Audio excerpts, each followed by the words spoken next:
Audience, now proceeding towards our second last panel, that is Capabilities Beyond Boundaries. Now I would like to invite all the panelists of this fourth session to come on the stage to take their seats and have interesting discussion with our moderator. First of all, I would like to call Dr. Zubaida Qazi on stage to take your seat. Dr. Zubaida Qazi is a practicing doctor at Jinnah Postgraduate Medical Center, Karachi at Radiology Department in Women Imaging. She is a founder of an NGO, Pink Ribbon, working for welfare and well-being of women of Pakistan. Pink Pakistan, working for welfare and well-being of women of Pakistan. She graduated from Cornell University, USA in health administration to enhance her professional skills and knowledge with administering to improve health outcomes and benefit for more people. Now I request Professor Dr. Farhat Batul to take your seat on the stage. Dr. Farhat Batul did her PhD from the Department of Biochemistry, University of Karachi, Pakistan. She completed her postdoctoral research fellowship from the University of Nottingham, United Kingdom, recently in neuroscience. She has over 16 years of teaching and research experience in the field of biochemistry and neuroscience. She is author of a number of publications in national and international scientific journals like Neuronal and Molecular Basis of Disease, with an emphasis of extending therapeutics in anxiety, depression, Parkinson's disease, schizophrenia, metabolic syndrome, obesity, and energy metabolism. Now inviting Sadia Sheikh. Please come on stage. Sadia Sheikh is a founder of the First Women Football Club Pakistan, the WFFC. She is AFC certified match commissioner, FIFA qualified administrator, AFCC license, IVLP member USA, projector coordinator Girl Power Denmark, President Sindh Women Futsal Association, Ponds Miracle Women 2018 and Maintenance 2019, Chairperson Sindh Women Football Association. She is also Ambassador Flag Football Pakistan and member of LAS. Now calling Dr. Musarrat Riaz on stage. Dr. Musarrat Riaz is currently working as Associate Professor in Buckeye Medical University. She is Executive Member of Pakistan Endocrine University and Membership Secretary of American Association of Clinical Endocrinologists Pakistan, Chapter of Clinic Head Department, Buckeye Institute of Diabetology, BIDE. Now calling Dr. Iram Ghafoor on stage. Dr. Iram Ghafoor is Consultant Diabetes Educator in CDE, Public Health Specialist, England, Expert Trainer for Conversation Map Tools, Denmark and Spain, Faculty Member of Buckeye Institute of Diabetology, President of National Association of Diabetes Educators of Pakistan, and she is associated with many other responsibilities which you will explore during the panel session. Now I would like to call moderator Fiza Abbas on the stage to begin the session. Assalamu alaikum everyone. Sorry, आप लोग मुझे देख के थोड़ा थक गए होंगे. आप लोगों की मजबूरी है. अच्छा भाई, सब सो रहे हैं क्या?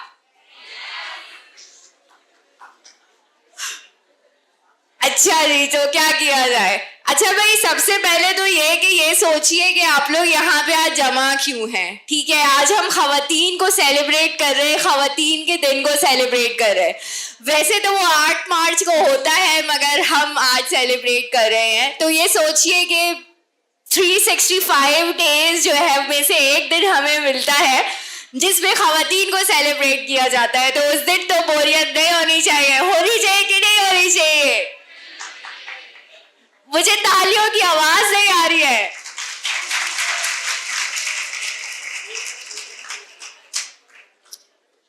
ये जो हमारे पास इतने आला और अरफा लोग यहाँ पे मौजूद हैं, ये आप ही से बात करने आए हैं, तो थोड़ी सी जरा तवज्जो चाहूंगी. मुझे पता है शायद कुछ लोगों को भूख भी लग रही है और कुछ लोग नाश्ता भी शायद करके नहीं आए हैं, मगर थोड़ी सी तवज्जो चाहूंगी बस.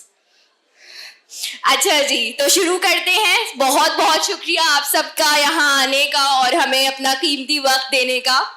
मैं एक चीज और कहना चाहूंगी कि थोड़ा सा हम मुख्तसर सेशन होगा ये वाला, क्योंकि हमारे पास टाइम की थोड़ी कमी है, तो मैं आप सबसे सिर्फ एक एक सवाल ही कर पाऊंगी। ये मेरी बदकिस्मती है कि मेरे साथ इतने आला लोग बैठे हैं, लेकिन मेरे पास टाइम नहीं है।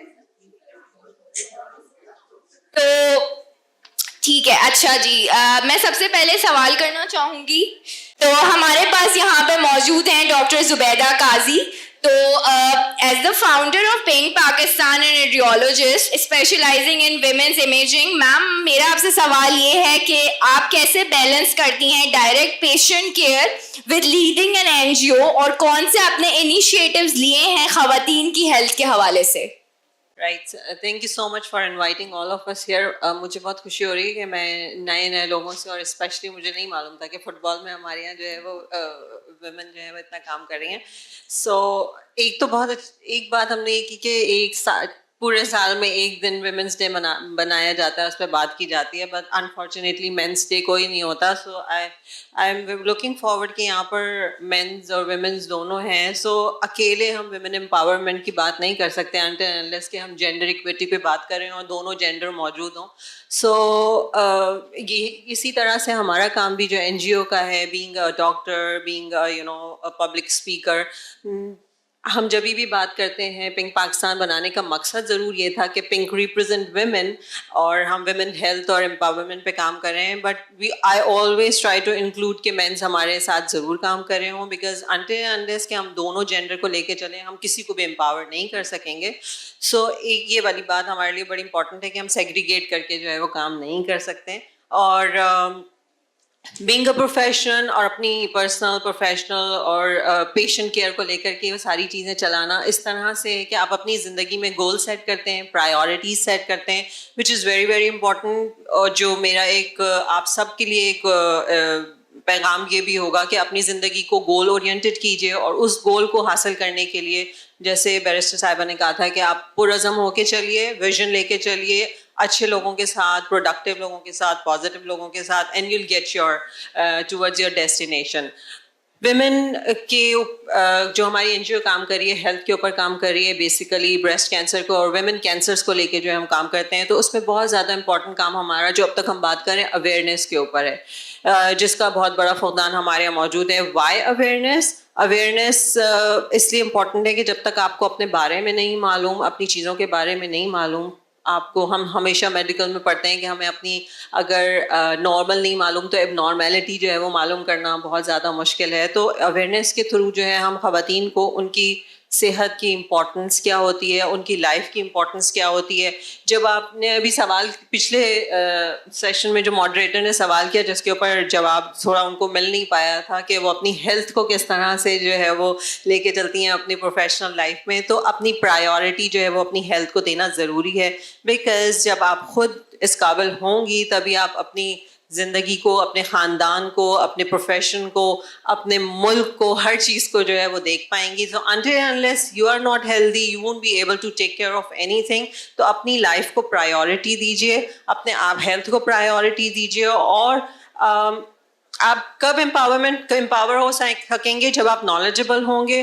नॉलेजेबल जब आप होंगे, जब आप एजुकेशन हासिल करेंगे। इट्स नॉट जस्ट कि आप किताबों से एजुकेशन हासिल करेंगे। आजकल नॉलेज जो है वो किताबों से निकल के बाहर आ चुकी है। तो इस तरह के जो सेशंस होते हैं और दुनिया में बहुत सारी चीज़ें चल रही होती हैं जो कि गूगल पे, यूट्यूब से मौजूद होती हैं। तो अपने आप को अवेयर रखिए उन तमाम चीज़ों से जो इम्पॉर्टेंट है आपकी लाइफ को आगे ले जाने में, जिसमें हेल्थ का फैक्टर जो है वो बहुत ज़्यादा इम्पॉर्टेंट है। बीइंग अ डॉक्टर मैं ये आपको बताना ज़रूरी समझूंगी कि जब हम पेशेंट के साथ इन्वॉल्व होते हैं तो हमें ज़्यादा अहमियत इस बात की पता चल रही होती है कि सेहत कितनी बड़ी नेमत है। आज की इस दौर में हमारे मुल्क के अंदर जहाँ पावर्टी लेवल इतना नीचे है, जहाँ 50% जो है वो लोग जिनको हेल्थ केयर की फैसिलिटी मौजूद नहीं है उस तरह से, जो कि अफोर्ड कर सकते हैं। यू नेवर नो कि मैं इतनी स्टोरीज हमारे पास डेली बेसिस पे होती हैं, स्पेशली विद द फीमेल्स जो उन एरिया से आते हैं जहाँ पर बिल्कुल हेल्थ केयर जो है वो उनको फैसिलिटीज़ मौजूद नहीं है। तो वो जब उस स्टेज पे आती हैं, बिकॉज वो उनके लिए ये चीज़ इतनी इम्पोर्टेंट है ही नहीं. हमारे यहाँ छोटी मोटी तकलीफ ख़वातीन के लिए कोई इम्पोर्टेंस नहीं रखती अनटिल अनलेस कि वो उस नहज पे पहुँच जाए जहाँ पर वो अनबियरेबल स्टेज पे हो जाए, तब वो प्रेजेंट करती हैं. और दूसरी ये कि उनको इतनी लिवरेज नहीं दी जाती, वही वाली बात जो हम इतनी देर से कर रहे हैं कि हम अपने बच्चों को जब ब्रॉटअप कर रहे हैं उनका तो उनको हम इतनी स्पेस दें कि वो अपनी हर बात एटलीस्ट अपने पेरेंट्स के साथ ज़रूर शेयर करें, अपने वालिद के साथ भी और वालदा के साथ भी, जिसके अंदर उनकी पर्सनल और हेल्थ की लाइफ भी उतनी ही ज़्यादा इंपॉर्टेंस रखती है. तो ये ब्रॉटअप बहुत ज़रूरी है ताकि वो अपनी बात बता सकें. और ख़वातीन जब हमारे पास पहुँचे उस स्टेज पे, क्योंकि जब हम ब्रेस्ट कैंसर की अवेयरनेस की बात करते हैं तो हमारे पास ब्रेस्ट कैंसर लेट स्टेज में इसीलिए डिटेक्ट होता है कि ब्रेस्ट जो है वो एक पर्सनल पार्ट है, एक ऐसा हिस्सा है जिसके बारे में बात नहीं की जा सकती. तो अवेयरनेस जब हम देते हैं तो हम इस वर्ड का इस्तेमाल नहीं कर पाते. You know when I started my NGO, it was very difficult to go into the communities जहां पर आप ब्रेस्ट का लफ्ज इस्तेमाल नहीं कर सकते हैं, बिकॉज यू नो कि इतनी इनहिबिशंस हमारे यहाँ मौजूद हैं.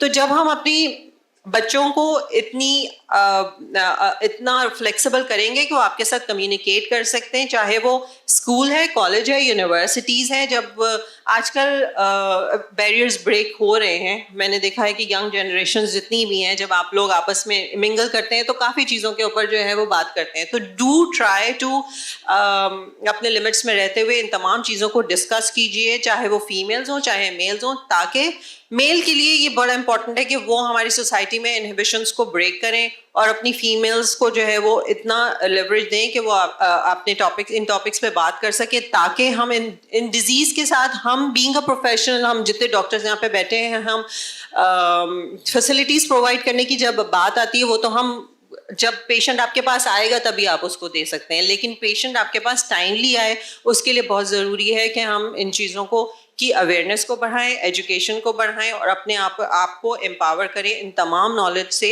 जो कि आपको आगे ले जाने में हेल्प आउट करेंगी. Thank you so much, ma'am, for sharing your insights. मेरा next question Dr. Eram से है. Ma'am, you are one of the leading trainer for diabetes educator in the region and working with IDF and World Health Organization. How have you reached there as a Pakistani woman and what have you faced during this journey? Please share with us. First of all, I would like to thank organizers. बहुत अच्छा लग रहा है आज आके मुझे यहाँ, और I'm very glad to see there are many men out there. तो मुझे बड़ा अच्छा लग रहा है कि सिर्फ ख़वातीन नहीं हैं, मर्द हजरात भी यहाँ मौजूद हैं, and I think big applause for them. Diabetes के मामले में बहुत सारे लोगों को ये भी नहीं अवेयरनेस है कि सिर्फ डायबिटीज़ के लिए डॉक्टर को दिखाना ज़रूरी नहीं होता, उसके लिए बीच में एक और जो है एजुकेशन की मामला होता है. क्योंकि आप ये तो सीख सकते हैं कि ये देख सकते हैं कि डॉक्टर ने पर्चे पे लिख के क्या दिया, लेकिन उसको समझना ये सारा काम हमारा होता है. एज बीइंग अ वुमन, जो आपका क्वेश्चन है कि मैं यहाँ तक कैसे पहुँची, और ख़ास तौर पे पाकिस्तानी वुमन होके ये एक बड़ा मसला था, तो मुझे ये बताने में कभी आर नहीं होती कि when I was 9 years old I became diabetic. तो मैंने अपनी वीकनेस को अपना ताकत बना लिया. This is what I have done, क्योंकि मैं अब उस चीज़ की एक्सपर्ट हूँ जिस कंडीशन को मैं खुद फेस कर रही हूँ. ये और एक बात बहुत आई डोंट नो कि मुझे ये लफ्ज़ इस्तेमाल करना चाहिए कि नहीं, कि अफसोस के साथ कह रही हूँ कि जितनी परेशानियाँ, हर्डल्स, डिस्क्रिमिनेशन, स्टिग्मेटाइजेशन, ये तमाम चीज़ें मैंने अपनी कम्युनिटी से फेस की, इससे निकल के फेस नहीं की. यानी मुझे जो हर्डल बनाने वाले थे वो मेरे अपने लोग थे, यहाँ से बाहर के लोग नहीं थे. मेरे पेरेंट्स को ये बताना कि इसकी पढ़ाई पे इतना खर्च मत करो, मर जाएगी, या ये तो इतना पढ़ ही नहीं सकती, यूनिवर्सिटी जा ही नहीं सकती. मैंने जब मास्टर्स में एडमिशन लिया उसमें इंग्लैंड के अंदर, तो यहाँ रिकमेंडेशन चाहिए होती है। तो उस वक्त यहाँ के लोगों ने ये रिकमेंडेशन दी कि इसको, शी इज़ नॉट केपेबल, इसको तो डायबिटीज़ है। और आज मेरी अल्हम्दुलिल्लाह वर्ल्ड वाइड सेकेंड पोजीशन है। तो जो चीज़ मैं समझती हूँ कि सबसे अहम है कि आपका अपना इरादा, कि आप क्या करना चाहते हैं। एक जुमला जो मैं बहुत फ्रीक्वेंट सुना करती थी, नॉर्मल नहीं हो तुम, and I have start saying it कि yes I am not normal, I am extraordinary. तो ये चीज़ आपको अपने अंदर बिल्ड करनी बहुत ज़रूरी है। राइट नाउ आई एम अल्हम्दुलिल्लाह working with international diabetes federation and with WHO world health organisation के साथ मैं पूरे क्यूरिकुलम डिज़ाइन कर रही हूँ। ये journey as being a women शायद थोड़ी ज़्यादा मुश्किल थी, लेकिन जो की पॉइंट है, और मैं चाहती हूँ हमेशा जब भी कोई लड़की, कोई बच्ची, कोई बच्चा मुझसे कांटेक्ट करता है, मुझे बड़ी खुशी होती है कि ना ये ज़िंदगी से मुकाबला करके आगे आना चाहते हैं।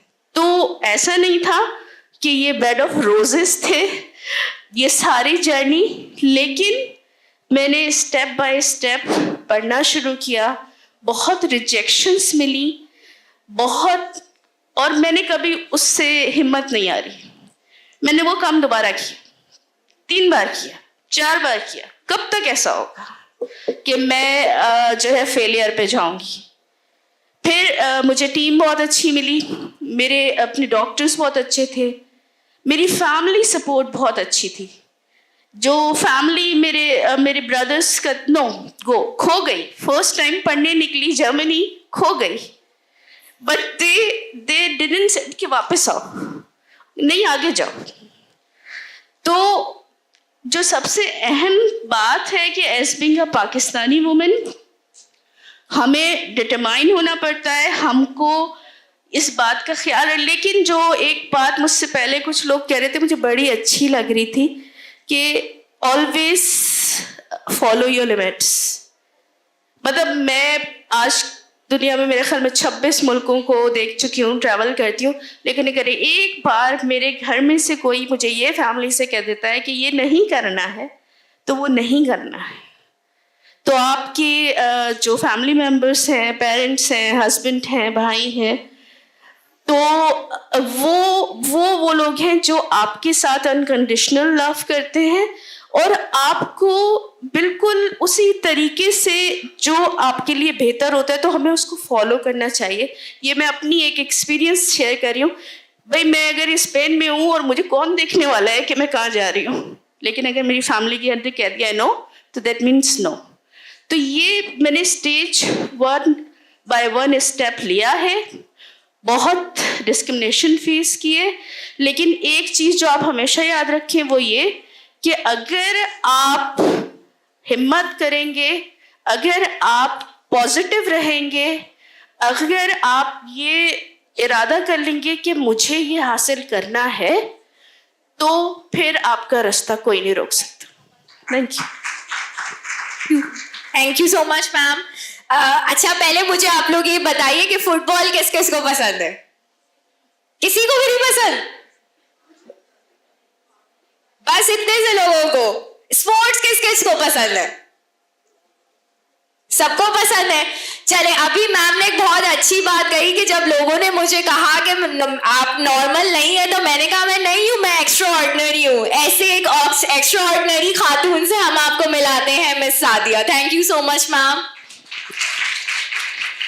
और एक मजे की बात मैं आपको बताती हूँ कि मिस सादिया शेख पाकिस्तान की पायनियर है विमेन्स फुटबॉल में।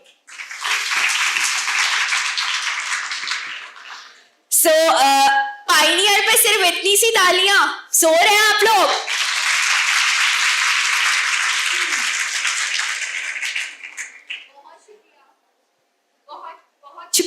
बहुत शुक्रिया शुक्रिया मैम। अच्छा मैम, मेरा आपसे क्वेश्चन ये है कि as a pioneer in women's football in Pakistan आपने कौन कौन से चैलेंजेस फेस किए और कौन कौन से ऐसे अचीवमेंट्स हैं जो कि खवातीन के लिए स्पोर्ट्स लाने के अंदर आपने डेवलप करने की कोशिश की? Thank you. जी, थैंक यू वेरी मच। सबसे पहले तो हम सबको पता है हम जितना आगे जाते हैं वो हमारी फैमिली मेंबर्स के लिए की वजह से होता है। हमारे पेरेंट्स सबसे पहले, फिर हमारे ब्रदर्स एंड सिस्टर्स जो हमें जैसे कहते हैं ना कांधा देते हैं that we can move forward. ये वुमेन क्लब जो मैंने फाउंड किया था, I was selected for a FIFA course in Germany and उसमें जितने भी मेल हजरात गए थे they failed and I was the only women out of 10 males जो फेल हो चुके थे एंड पाकिस्तान ने डिसाइड किया let's send a women and I passed. और जब मैंने पास किया था, जो लास्ट टाइम प्रेसिडेंट थे फुटबॉल के वर्ल्ड के, स्टेफन ब्लेटर, उन्होंने एक अपने सेक्रेटरी से लेटर लिखवाया था मेरे लिए कि I am surprised that Pakistan has finally cleared the position and I'm more surprised that a woman has passed this exam. So जब मैंने ये women फुटबॉल क्लब खोला तो इसके जो मेन मकसद था कि हमें तो ऐसे पेरेंट्स मिले जिन्होंने हमें सहारा दिया and we are what we are today because of them. पर उन बेटियों के लिए मैंने ये क्लब खोला जिनके पेरेंट्स उनको समझ नहीं सकते, उनको हम जाके समझाते हैं।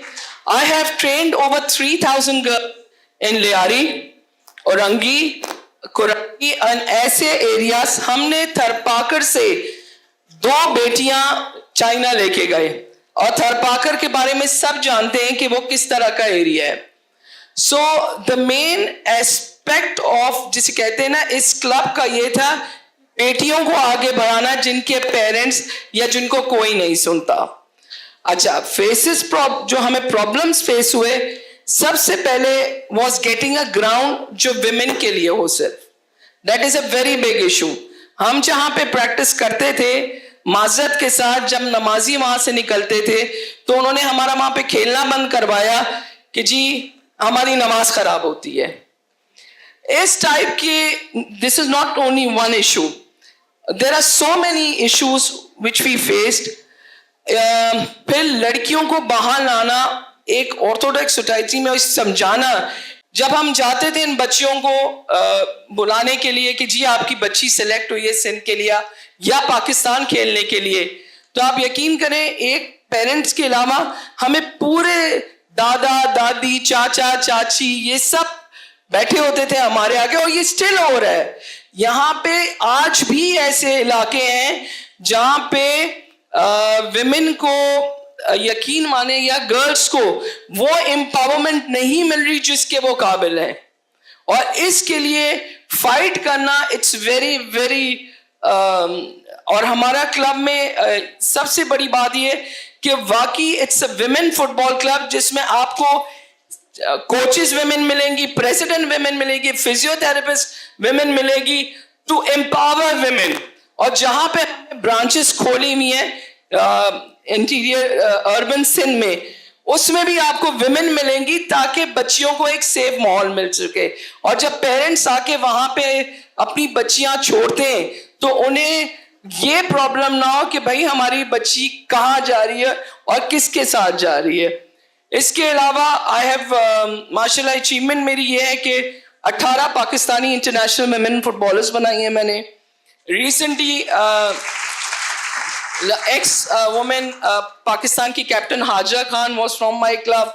अभी जो वुमेन में डॉक्यूमेंट्री बनी है, मिशाल एक बच्ची है जिसको सर्गियो रामोस भी कहते हैं because she is a very good defender.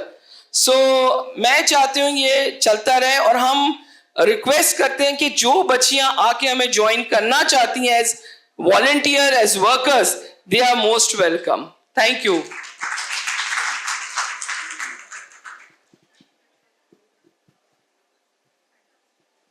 Thank you so much ma'am, बहुत इंस्पायरिंग जर्नी है आपकी and thank you so much for sharing it with us. मेरा नेक्स्ट क्वेश्चन है डॉक्टर मुसर्रत से. Ma'am, in your extensive research and clinical practice focusing on gestational diabetes and polycystic ovarian syndrome, which is very common these days, what emerging therapies do you find promising for early intervention? Okay, Assalamu alaikum everyone and thank you so much. I don't know how many of you know the medical terminologies जो आपने use की हैं. आप लोगों ने नाम सुना है कभी polycystic ovary syndrome का? Okay. Gestational diabetes? नहीं. Okay, diabetes का नाम तो सुना है. अगर नहीं सुना तो सब लोग ज़रूर सुन लें. I don't know how many of you know कि अब तक जो डेटा था, Pakistan was on 3rd number internationally with number of people having diabetes. आप लोगों को पता है ये बात? नहीं पता ना. हम हर चीज़ में इतना पीछे होते हैं hundreds में कि हम एक्सपेक्ट ही नहीं करते किसी चीज़ में हम फर्स्ट सेकंड भी होंगे. But this is not a good news. और अब जो उससे भी ज़्यादा ख़तरनाक न्यूज़ ये है कि अब जो करंट रिसर्च हो रही है, Pakistan is going to be number 1 with number of people having diabetes. And the thing is half of them उनको पता ही नहीं है कि उन्हें डायबिटीज़ है. आप लोग भी जितने लोग यहाँ बैठे हैं, कोई ऐसा है जिनके किसी जानने वाले को डायबिटीज़ या शुगर का मर्ज ना हो? इज़ देयर एनीवन जिसकी फैमिली में किसी को ना हो? कोई खाला, मामू, चचा, फूफी? I can't see any. Just 1 and 1 2 3 out of more than 100 people sitting here, you can see only 2 or 3. आप तीनों को भी वैसे मेरा चैलेंज है, जस्ट गो एंड जिसने चेक नहीं कराई है आपको किसी ना किसी में मिल जाएगी. It's not just about you, it's the first degree relative जिसको कहते हैं. कहने का मकसद ये है कि डायबिटीज़ इज़ समथिंग हम चाहे नाम सुनते हैं और हम समझते हैं इसका हमसे कोई ताल्लुक नहीं है. We should not be concern about it, but we should be very much concern about it because diabetes एक एक्सप्रेशन है of what we are going through. हमारा जो लाइफ स्टाइल है, आज उसमें बहुत ज़्यादा डिटेल पे तो शायद बात ना हो सके. दिस इज़ नॉट द मौका. जो आपने PCOS की बात की, आई एम एन एंडोक्रिनोलॉजिस्ट. मैं हार्मोन से रिलेटेड चीज़ें, उसकी बीमारियाँ, ख़वातीन में एंडोक्राइन के प्रॉब्लम ज़्यादा होते हैं. Diabetes kind of equal in both man and women. अब जो इंटरवेंशन की बात की है वो तो एक बिल्कुल डिफरेंट ऑडियंस होती है जिसमें हम बात करते हैं. जो 2-3 चीज़ें मैं सिर्फ आप लोगों से शेयर करना चाहूँगी एज अ क्लिनिशियन. मैं बहुत सारे पेशेंट्स देखती हूँ. डायबिटीज़ की टाइप है जेस्टेशनल डायबिटीज़. डायबिटीज़ की वो किस्म जो प्रेगनेंसी के दौरान होती है, ख़वातीन को होती है, और प्रेगनेंसी ख़त्म होती है वो डायबिटीज़ भी ख़त्म हो जाती है. नॉट एवरीवन, लेकिन अक्सर लोगों को. अच्छा, हमारे यहाँ ये जो प्रेगनेंसी वाली डायबिटीज़ है ये भी बहुत ज़्यादा है. अब से कुछ अरसे पहले तक तो शुगर चेक ही नहीं होती थी. हमारे जहन में था कि शुगर सिर्फ उन लोगों को होती है जो बहुत ज़्यादा, जिनका वेट ज़्यादा हो, जिनकी फैमिली में हो, जिनका खाना पीना ठीक ना हो, जो फिज़िकली एक्टिव ना हो. लेकिन अब now we have seen diabetes किसी को भी हो सकती है. आप बहुत दुबले पतले हों, आप बहुत हेल्दी भी हों, आपका लाइफस्टाइल बहुत अच्छा हो, because this is in our genes. आपके मेरे बचपन में हम देखते थे डायबिटीज़ कम से कम दादा दादी, नाना नानी के एज ग्रुप के लोगों को होती थी फैमिली में. जब फिर हमने पढ़ना शुरू किया तो अपने अम्मा अब्बा की एज के लोगों को देखना शुरू किया. और अब अपनी प्रैक्टिस में आई सी 8 साल और 9 साल के बच्चे विद डायबिटीज़. वो वाली डायबिटीज़ जो बड़ों को होती है. एक होती है जो सिर्फ बच्चों में होती है, हम उसकी बात नहीं कर रहे, वो तो होती है बच्चों में. But we are talking about the diabetes जिससे हम बच सकते हैं, जिससे हम अपने आप को प्रिवेंट कर सकते हैं. वो अब हम 8, 9, 10 साल, टीन्स में, अर्ली टीन्स में, इट्स सो कॉमन. और फिर यही लोग आके जब प्रेगनेंसीज होती हैं उसके साथ diabetes. So this is a big issue and all of you should know about it. 2-3 messages being a women's day जो भी है, क्योंकि लड़के भी बैठे हैं, लड़कियां भी बैठी हैं. प्रेगनेंसी में, जब pregnancy is a very natural phenomena, ठीक है, ये कोई बीमारी की स्टेट नहीं है. And we do not expect anything going wrong with the pregnancies. लेकिन 2 चीज़ें मैंने ऐसी देखी थी विच, एक खातून जिनको डायबिटीज़ डायग्नोज हुई प्रेगनेंसी के दौरान, हमारे यहाँ जो हमारा माशरा है उसमें मरीज़ या कोई भी खातून अकेले डॉक्टर के पास नहीं जाती है. प्रेगनेंसी होगी तो सास या अम्मा या नन या भाभी, someone will be accompanying apart from husband. तो जब आप डील करते हैं तो आपको बहुत फैमिली को काउंसिल करना पड़ता है, जिसमें ये इरम ने जो बात की, एजुकेशन की बात आती है. तो I was just telling them कि ये प्रेगनेंसी में डायबिटीज़ डायग्नोज हो गई है, now you have to take care of your self.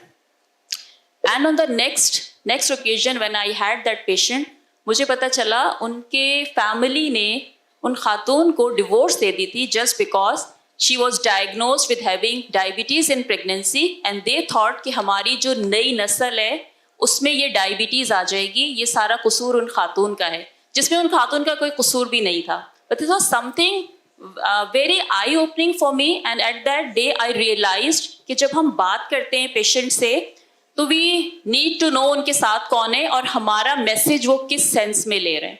So for all the girls sitting here, आपकी फैमिली में बहुत से लोग होंगे, प्रेगनेंसी होगी, जो भी हो, the first thing is always get their blood sugar check. चाहे डॉक्टर ने कहा हो या ना कहा हो, चाहे आपकी फैमिली में हो या ना हो, please do get blood sugar check even before pregnancy and very much during pregnancy. और अगर किसी को डायग्नोज हो जाए, this is not something you have to कि जिंदगी खत्म नहीं होगी. There are ways available, there are things. बच्चे को कुछ नहीं होता as long as you control the things. आप प्रॉपर डॉक्टर के पास जाएं, जो चीज़ें हैं. एंड प्रिवेंटिव एस्पेक्ट से जो आपने बात की थी, जितने हार्मोनल इश्यूज हैं सो भी हो, लाइफस्टाइल. हमारे यहाँ ख़वातीन सबसे कम अपनी सेहत का ख्याल करती हैं. वो सब बच्चों का बचा कुचा खाएंगी, चाहे वो उनके लिए ठीक हो या ना हो, कि ज़ाया ना हो जाए. उसका ज़्यादा अच्छा तरीका ये कि अपने बच्चों को सिखाएं कि प्लेट में कम निकालें, जब ख़त्म हो जाए तो और निकालें, रादर देन कि बच्चों ने बहुत सा निकाला, थोड़ा खाया और बाकी उनका बचा हुआ खाना उनकी अम्मा खा के उसको ख़त्म कर रही होती हैं. तो take care of your life. बहुत अच्छा है, सबका ख्याल करें, पूरी फैमिली का करें, your fathers, husbands, brothers, everyone. But first of all take care of your health, ताकि आप, वो जहाज में कहते हैं ना कि प्रेशर कम हो तो पहले अपना मास्क पहने फिर दूसरों की मदद करें. So in order to take care of your family, you have to take care of your self and take control of your life. And now thank you so much ma'am. अच्छा, मैं आप सबको एक और बात बताती चलूं, क्योंकि मैम ने हेल्थ के हवाले से बात की है कि आज वर्ल्ड हीमोफीलिया डे भी है. सो उसके हवाले से भी जो है वो हम इंशाल्लाह बात करेंगे. मैम, मेरा अब नेक्स्ट क्वेश्चन है डॉक्टर फरहद बतूल से. मैम, मुझे आपसे पूछना है, क्योंकि आप चेयरपर्सन हैं बायोकेमिस्ट्री डिपार्टमेंट की, तो एक बात हमें कही जाती है हमेशा कि इस चीज़ का कोई स्कोप नहीं है. ये हमने हर जो जिस फील्ड के अंदर है उसने हमेशा ये बात सुनी होगी कि इस फील्ड का कोई स्कोप नहीं है. तो मैम, मैं आपसे जानना चाहती हूँ कि बायोकेमिस्ट्री के अंदर खवातीन के लिए भी और मर्दों के लिए भी हेल्थ के हवाले से क्या स्कोप है, वो क्या कर सकते हैं. Thank you ma'am. Assalamu alaikum to everyone. I don't know at which scale you people are taking me. I am the last one. So, last speaker of this panel. Thank you, Fiza, for asking this question.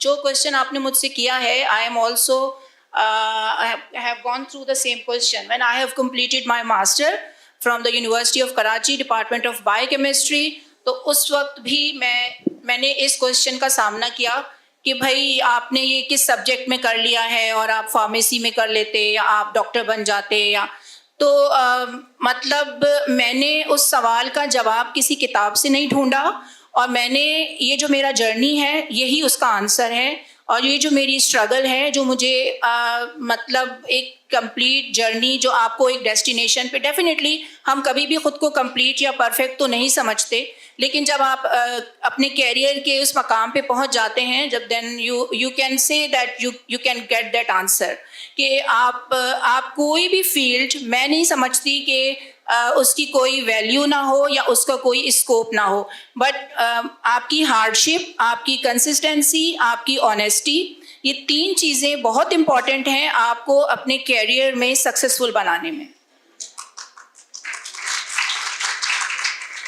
बहुत pretty faces और बहुत intellectual brains हमारे panel के भी थे और यहाँ बैठे हुए हैं. मैं बहुत सारे बच्चों को देख रही हूँ, चेहरों पे अब आहिस्ता आहिस्ता मुरझा रहे हैं और थकन भी जाहिर हो रही है. And I know that you people are not happy to listen more science, because I am a scientist. तो मैं समझती हूँ कि अगर अभी मैंने कोई साइंस से रिलेटेड या अपनी रिसर्च से रिलेटेड कोई बात शुरू कर दी, तो I hope that you people are not able to absorb that.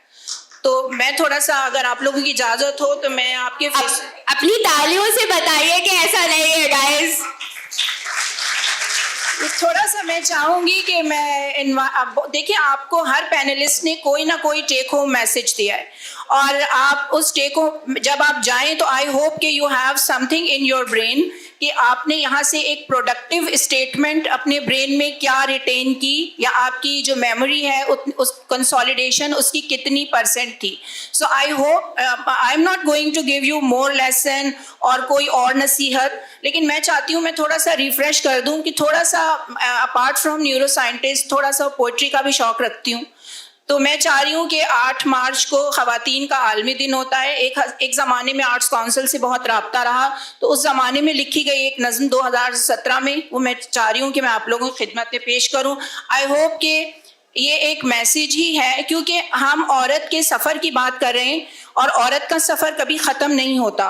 और हमारी जो आज की औरत है, जो लिटरेट वुमेन है, उसके वो that lady has more hard shoulders, क्योंकि उसने ना सिर्फ ऑफिस संभाला हुआ है, उसने घर को भी बहुत अहसन तरीके से संभाला हुआ है. और ये सब मेरा ख्याल है कि हमारे यहाँ पे बैठे हुए लोग, आपने उनको देखा और उनकी कहानी सुनी, और उससे आपको अंदाज़ा हुआ कि every journey has some struggles, and definitely उसके बाद फिर आपको सक्सेस मिलती है और आप खुश भी होते हैं. So the poetry related to the, हम जब मास्टर्स करते हैं और उसके बाद जब हम बाहर निकलते हैं और हमें सिस्टम का हिस्सा बनना होता है, और हम सोचते हैं कि अब ये कैरियर की तरफ जाएं, ये प्रोफेशन अपनाएं, दिल में बहुत सारी ख्वाहिशात होती हैं. So I hope that this poetry exhibit those wishes. अहदे रफ्ता में कभी सोचती थी मैं ज़माने को बदल डालूंगी. एक नए अहद से उम्मीद रखा करती थी, कितने ही ख्वाब सरे शाम तका करती थी. आने वाले नए मौसम की तमन्ना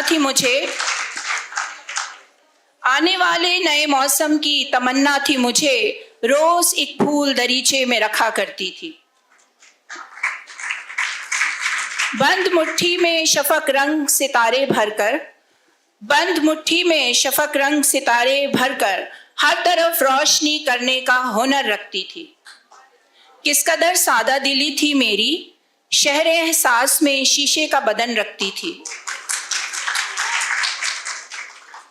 फिर ज़माने ने नई करवट ली, रफ्ता रफ्ता मेरी सांसों से लिया सबने खिराज. लफ्ज़ को लफ्ज़ ही लिखती तो यही बेहतर था. ये वो, अगर आपकी औरत बोलने वाली हो, सोच रखती हो, तो उसको माशरा बहुत कम कबूल करता है. सो रफ्ता रफ्ता मेरे माजी से लिया सबने खिराज, लफ्ज़ को लफ्ज़ ही लिखती तो यही बेहतर था. बोलना जुर्म था इस दौर के ऐवानों में. आज इस दौर में जीती हूँ जहां आदमी चांद से हो आया है, जिसको सब कुछ ही मयस्सर है मगर आंख साइल है और दिल कशकोल. जिसको सब कुछ ही मयस्सर है मगर आंख साइल है और दिल कशकोल. ख्वाब महसूर हुए और बसारत अंधी, फूल मुरझाने लगे और सितारे बेनूर. ख्वाब महसूर हुए और बसारत अंधी, फूल मुरझाने लगे और सितारे बेनूर. ज़हन मफलूज से जीना हुआ मुश्किल अब तो, आदमी होने का हुनर भूल गया. क्या मसीहा हुनरे चारागरी भूल गया. राख के ढेर पे अब जिंदगी कुर्लाती है, जिसकी हर सांस गिराबार हुई जाती है. वक्त परवाज ब माइल है मगर जिंदगी एक ही नुक्ते पे न जाने कब से. महवे गर्दिश भी है, मरकूज भी है. मैं के जीने का हुनर रखती हूँ, अहले दानिश की नज़र रखती हूँ. मैं के जीने का हुनर रखती हूँ, अहले दानिश की नज़र रखती हूँ. फिर भी इस अहद के ऐवानों में मेरी आवाज़ की गुमगश्ता गूंज कहीं टकरा के पलट आती है. नारसाई की फ़ज़ाओं में कोई कैसे अल्फाज को तदबीर करे. कौन है जो कि मेरी ज़ात को तस्खीर करे, ख्वाब गुमगश्ता को तस्वीर करे. Thank you. Thank you so much ma'am, बहुत बहुत शुक्रिया आप सबकी यहाँ आमद का, and thank you so much once again. Now I would like to request Professor Dr. Assam Manzoor and Dr. Hurulan to present shields to the panelists. Dr. Zubaida Qazi, kindly receive your shield.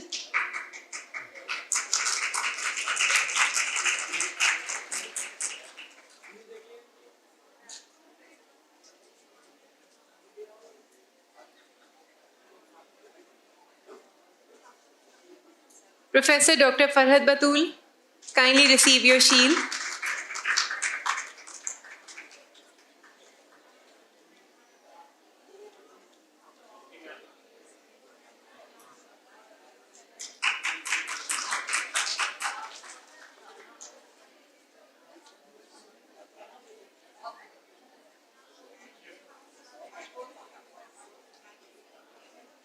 Ms. Sadia Sheikh, kindly receive your shield.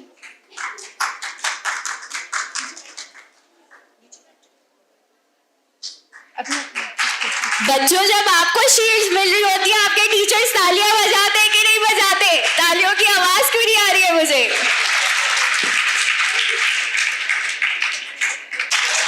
Dr. Musarrad, kindly receive your shield.